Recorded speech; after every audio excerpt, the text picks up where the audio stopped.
রাতুল কি হাল? ওয়ালাইকুম আসসালাম রহমতুল্লাহ।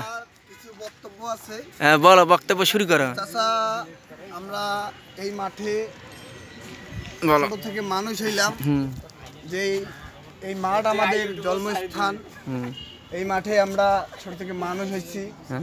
এই মাঠটা এখন এমন অবনীত হয়ে গেছে যে মাঠ আমরা আগে দেখছি সেই মাঠটাকে এখন আর আমরা আগের মতো পাচ্ছি না।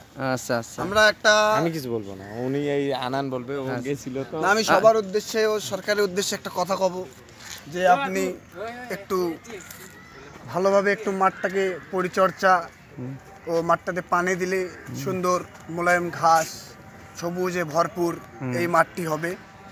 এই মাঠটি এমন অবস্থা হয়ে গেছে যেমন একটা মরুভূমি হয়ে গেছে। আচ্ছা আচ্ছা, আমার দাবি একটাই, যে মাঠটাকে প্রত্যেক দিন পানি দেওয়া হোক, এই মাঠটাকে ভালোভাবে পরিচর্যা করা হোক। পৌরসভা আছে পাশে, পৌরসভার কর্মী আসে, কিছুদিন কাজ করে, আবার ওরা দুই একদিন কাজ করে চলে যায়, ওরার পরে আর কোনো দেখেও না, ফিরে তাকায় না। এই যেমন মাঠে কাজ চলতেছে, মাঠে রাস্তা তৈরি হচ্ছে, টাইলস লাগাচ্ছে, এক সাইডে টাইলস লাগানো হয়েছে, আবার এক সাইডে হয় নাই। আমি এইটা আমাদের প্রিয় মেয়র চাচাকে বলবো যে চাচা, আপনি এইটা দ্রুত এটার কাজ চালু করুন। এমপি কব না, এইটা নিয়ে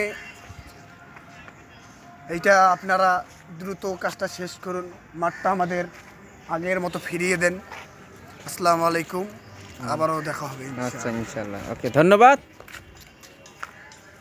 দাঁড়া, রাতুল, তোর কোনো বক্তব্য নাই? কি বক্তব্য নাই? চানা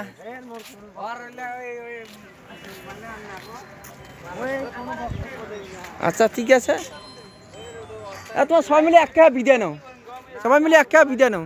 আচ্ছা ঠিক আছে,